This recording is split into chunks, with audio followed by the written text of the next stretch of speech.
8h45, la barrière Info Soir. Monsieur Dama, bonsoir et bienvenue à cette nouvelle session d'information du dimanche 11 juillet 2021. Le comité exécutif national du PNDS Taria a rendu public ce matin une déclaration. Celle-ci est relative aux 100 premiers jours de la Renaissance Acte 3. Occasion pour le comité exécutif de dénoncer certaines pratiques dans le paysage politique actuel du pays. Le point avec Adam Soumana et Alidou Brema. Par cette sortie médiatique, le comité exécutif national du Parti nigérien pour la démocratie et le socialisme PNDS Taria se sent en devoir de faire une analyse approfondie de l'appréciation des uns et des autres sur le bilan des 100 jours d'exercice de la magistrature suprême par le candidat du parti, aujourd'hui président de la République. Les 100 premiers jours d'une gouvernance, considérés comme une période de grâce pour un dirigeant, pour prendre ses marques et élaborer ses stratégies, ont été pour le président de la République Mohamed Bazoum, pour le gouvernement dirigé par Oumoudou Mahamadou et pour les dirigeants de notre parti, une période d'activité intense au sortir des scrutins multiples, marquée par une campagne électorale jamais connue dans l'histoire démocratique du Niger, du fait du climat malsain et malpropre entretenu par les partis de l'opposition politique. En analysant les réalisations des 100 premiers jours, le comité exécutif national du PNDS Taria salue l'adoption de la déclaration de politique générale du gouvernement et la pertinence des actes posés qui présagent des lendemains meilleurs. Ces débuts très élogieux du quinquennat a plongé les forces de l'opposition dans une certaine torpeur, au point où elle semble adopter une nouvelle stratégie de communication à travers certains médias et réseaux sociaux. Cette stratégie consiste de façon hypocrite à incenser le président de la République Mohamed Bazoum et à dénigrer l'ancien président Issoufou Mahamadou. Pourtant, il n'y a pas si longtemps, l'opposition avait usé de tous les moyens pour dénigrer le candidat du PNDS Mohamed Bazoum et contester sa victoire en les traînant impitoyablement dans la boue. Fort du succès enregistré en ce début du quinquennat de la Renaissance Acte 3 et de certains comportements observés durant cette période, le comité exécutif national du PNDS Taria dénonce les mensonges les plus éhontés distillés à l'endroit de l'un ou de l'autre de ses deux camarades.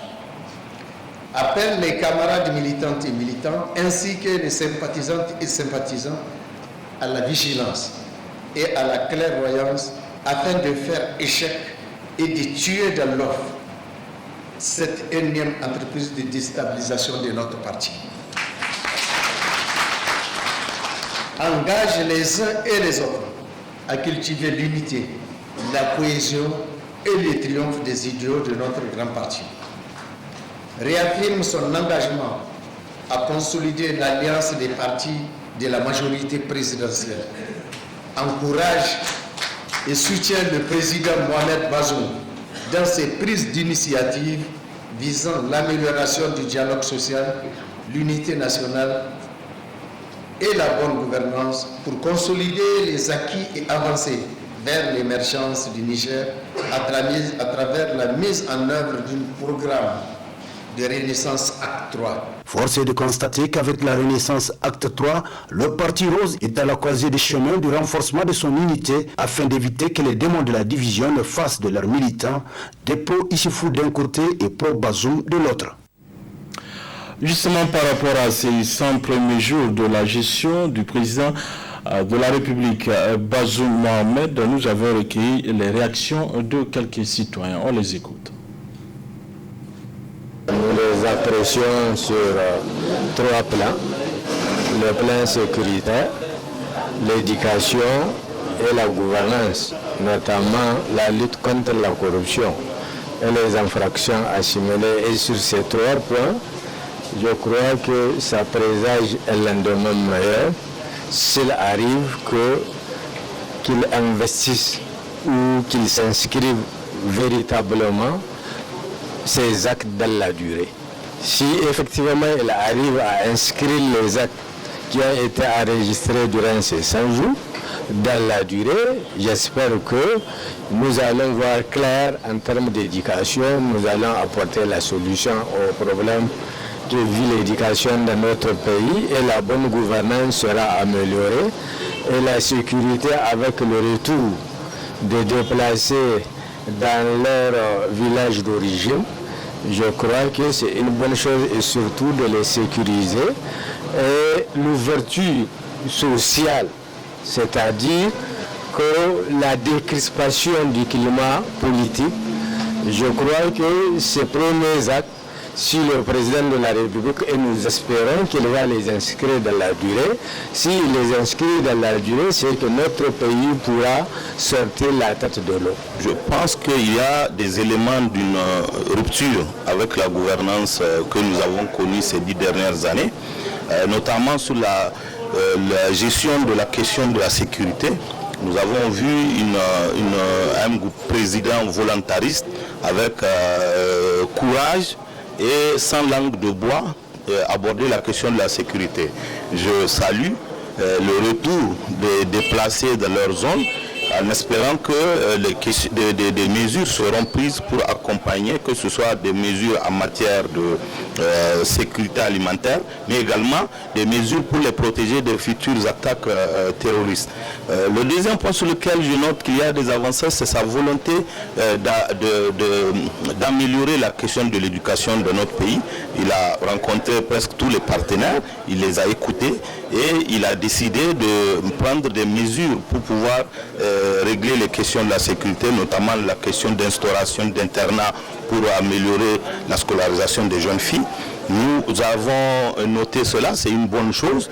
Et, évidemment, tout n'est pas rose dans les 100 jours, parce que nous sommes encore sur notre fin par rapport à la question de la bonne gouvernance, la question de la lutte contre l'impunité et contre le détournement des deniers publics.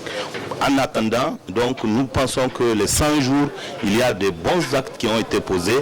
Le reste, nous réservons ça pour le premier anniversaire qu'il a de sa présidence de fait à la tête de notre pays. Je peux dire que nous, de notre côté, nous sommes très satisfaits vraiment de ces 100 jours d'exercice du pouvoir par le président Bazoum, parce que dans son discours d'investiture, il a énoncé certains problèmes et il a pris des engagements. Et on a constaté durant les 100 jours-là, si vous prenez dans le domaine de l'éducation, il a rencontré tous les partenaires de l'école, ils ont discuté avec eux. Si vous prenez les acteurs de la société civile, il a dit qu'il va les consulter pour aplanir, pour polisser les rapports entre notre régime et la société civile. Il les a rencontrés, ils ont échangé et ils sont sortis satisfaits. Dans le domaine de la sécurité, il a pris des engagements. Ça, c'est même dans son programme que dans un an, la première année de son mandat, il va prendre toutes les dispositions pour que tous les réfugiés ou bien les déplacés internes dus aux attaques terroristes de Boko Haram et dans la région de Tillabéri, pour que ces gens-là retrouvent leur domicile, leur village et qu'ils retournent dans leur village pour mener leurs activités. On a vu à Tillabéri les gens de l'Anzourou qui se sont déplacés pour venir à Tillabéri. On les a ramenés chez eux, on a créé les conditions de sécurité pour qu'ils puissent mener leurs activités. Récemment, le président a séjourné pendant 72 heures à Difa. Et il s'est déplacé dans beaucoup de localités de la région de Difa. On a commencé à ramener les populations là-bas aussi dans leur terroir. Voilà, c'était là la réaction de quelques citoyens par rapport aux 100 premiers jours de la gestion du président de la République, Bazoum Mohamed. Célébration, c'est 11 juillet 2021 de la journée des femmes de l'église évangélique de la République du Niger. Beaucoup de cette journée, qui est à sa 7e édition, se tient sous le thème « Rôle de la femme dans l'édification de l'église ». Nafissa Touzakou, Nasser Seydou.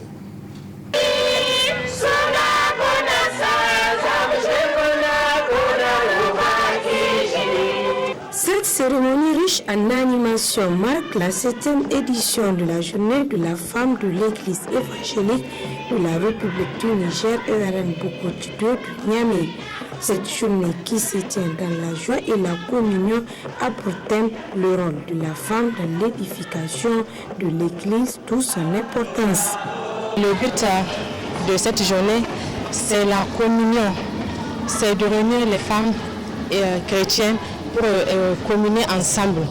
Et cette communion nous renforce dans l'amour de Christ, car le Seigneur Jésus nous dit d'être unis, comme lui et le Père sont un. Le thème de cette année est le rôle de la femme dans l'édification de l'Église. Comme nous le savons, la femme joue un grand rôle dans la société et dans la nation. Alors, la Bible nous dit que les femmes étaient avec le Seigneur Jésus jusqu'à la croix. Et quand il est ressuscité, ce sont les femmes qui sont venues voir et ils ont annoncé aux disciples. Donc la femme n'était pas laissée en arrière. Et voilà pourquoi nous prenons cet exemple. Nous nous engageons dans l'œuvre de Dieu. Nous mettons nos efforts tout en restant ensemble, tout en restant unis. Parce que nous voulons voir l'Église de Dieu s'édifier dans la parole de Dieu tout en restant unis. La journée avait commencé le vendredi 9 et nous avons eu un enseignement par la parole de notre pasteur sur le thème principal. Le samedi, nous avons passé une journée également ensemble et là, on avait débattu sur la femme au foyer. Parce que la femme aussi, elle joue un grand rôle dans son foyer. Et voilà que maintenant c'est le 3e jour, ce dimanche, où nous avons invité les églises sœurs. Cette initiative des femmes de l'RN Bokotito a été saluée par le révérend pasteur Sani Momo, qui d'ailleurs n'a pas manqué de souligner l'importance de la femme dans la vie en général et surtout dans l'Église. Nous apprécions d'une manière très excellente l'initiative des femmes qui consiste à organiser une journée au cours de laquelle ou pendant laquelle les femmes et même leurs maris se retrouvent en communion et en convivialité pour partager la joie du Seigneur et aussi les différents ministères ou les responsabilités que Dieu a confiées à son Église en général et particulièrement aux femmes. La femme, sa création, ce n'est pas un coup de hasard. La femme, elle est aussi dans le plan de Dieu. La création de la femme est dans le plan de Dieu. Et à l'Église, nous tenons coûte que coûte à respecter la femme parce que la femme a de la valeur. Et la femme et l'homme sont complémentaires. À noter que cette 7e édition de la journée des femmes de l'Église évangélique de la République du Niger Bokotito a enregistré la présence de plusieurs églises sœurs, à savoir l'RN de Harupanda, l'UPN, le bureau régional, entre autres, qui ont rehaussé leur présence à travers des prestations. Vivement donc la 8e édition. Le volet reportage de cette édition va s'intéresser à l'état d'un joyau réalisé dans le cadre du programme Niamey-Niala. Il s'agit de l'aménagement de la vallée du Guntiena qui est en piteux état du côté de Bukoki du fait de certains comportements des populations. Le constat est signé Adam Soumana et Halidou Brema. Réalisé à grands frais dans le cadre du programme Niamey-Niala, l'aménagement de la vallée du Guntiena a permis d'embellir certaines parties de la capitale tout en les dotant d'infrastructures structurantes. Une réalisation qui est malheureusement devenue de nos jours à certains endroits, comme c'est le cas dans le quartier Bukokitwa, un vaste cimetière d'immondices. Une situation à laquelle le chef de quartier de Bukokitwa essaie de remédier avec l'appui de quelques jeunes du quartier. À l'époque, le quartier là, il y a beaucoup de désordre. Si nous regardons par exemple sur le coin, les 4 virages là, on ne peut même pas regarder. À cause du toxinage, on ne peut même pas comment survivre comme ça dans le sens là. Ça fait la 4e semaine là qu'on fait cette salubrité là. Nous les jeunes du quartier, on a regardé ici par exemple, si vous avez fait le constat par rapport à les ordures là. À chaque fois, peut-être dans les environs de 8h vers jusqu'à 0h même, il y a beaucoup de fumée. Donc ça toxine même les gens du quartier, y compris les femmes, les vieilles, ça crée beaucoup de maladies. Il y a beaucoup d'asthmatiques, Même avant-hier, il y avait même une dame là qui avait déménagé à cause de ce toxinage-là. Donc c'est ça qui nous avait poussé aussi de faire cette initiative aussi. Ne disposant pas d'assez de moyens pour mener à bien leur opération, le chef du quartier et ses volontaires lancent ce cri de cœur. Nous demandons aux autorités de nous apporter beaucoup de matériel. Par exemple, le pelle, les râteaux, les brouettes, tout ça, nous on a besoin de ça pour qu'on puisse réaliser notre initiative comme je vous avais dit tantôt, tout à l'heure. Parce que ça va nous créer aussi de courage de continuer le travail là dont nous avons été de faire. Minimum 3 à 4 poubelles, on a besoin de ça pour faciliter la tâche. Parce que si on a fait la salubrité, on ne sait même pas là où souvent on va. Mais comme il y avait une seule poubelle, donc nous voulons aussi augmenter 2 ou 3. Maximum, on peut avoir même 4 si c'est possible. Notons qu'au-delà de l'insalubrité qui caractérise ce joyau, ces riverains se plaignent également de l'absence de cassis ou d'odane sur le voie longeant cette vallée aménagée, toute chose qui met plusieurs vies en danger. Les autorités compétentes sont ainsi alors interpellées. Un mot de culture dans cette édition, un concert de présentation de son nouvel album hier soir à l'espace Soleil d'Afrique. L'artiste, c'est Hakim et le public a répondu massivement à son appel. Aboubacar Souley, Abdrazak Léo.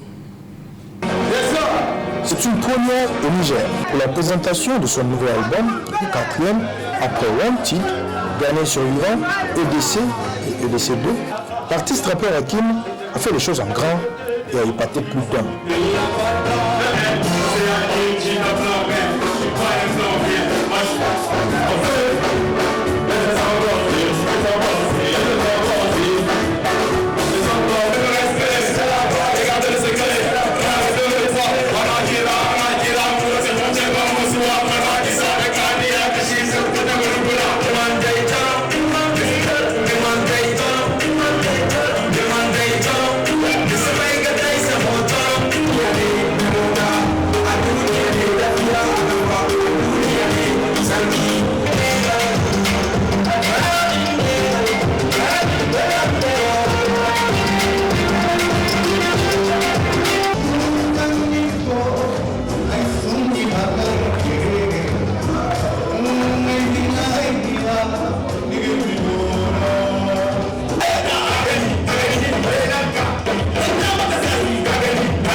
Ce 4e opus, en solo et en indépendant, l'artiste a travaillé à sa manière et il en est fier. Ce concert n'a pas été fait dans le but de gagner de l'argent réellement, quoi. Moi, ce que je voulais que les artistes du Niger comprennent que la musique, ça coûte cher.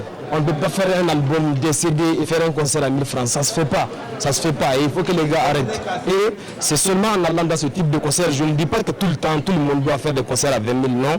Mais essayer de voir comment rehausser pour que l'artiste s'en sorte. Je suis très content aujourd'hui de ces gens que je vois. Non seulement des nouvelles têtes, mais aussi mes gars, les bougies, les fans, ils sont là. Tu vois, non, ils sont là malgré tout. C'est un concert de 20 000. Il y a des gens qui se sont battus. Quelqu'un m'a appelé aujourd'hui, il a dit Hakim, j'ai 21 000 dans ma poche. J'ai envie d'aller à ton concert.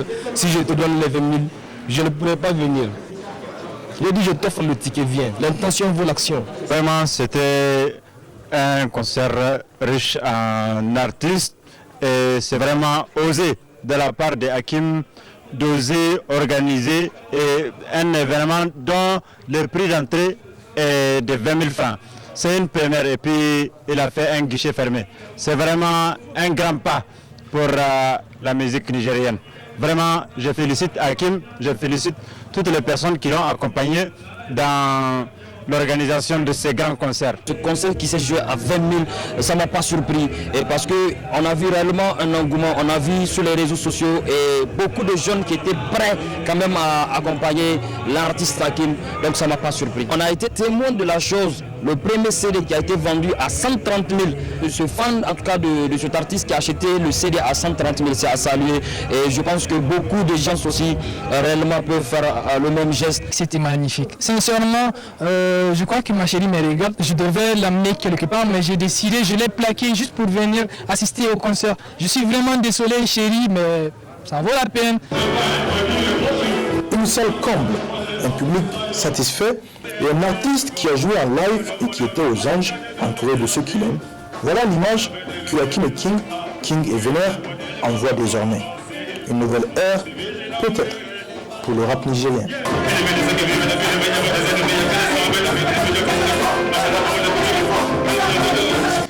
Voilà, messieurs et dames, c'est tout pour ces 19h45 de la télévision Labari. Merci à vous de l'avoir suivi. Au revoir.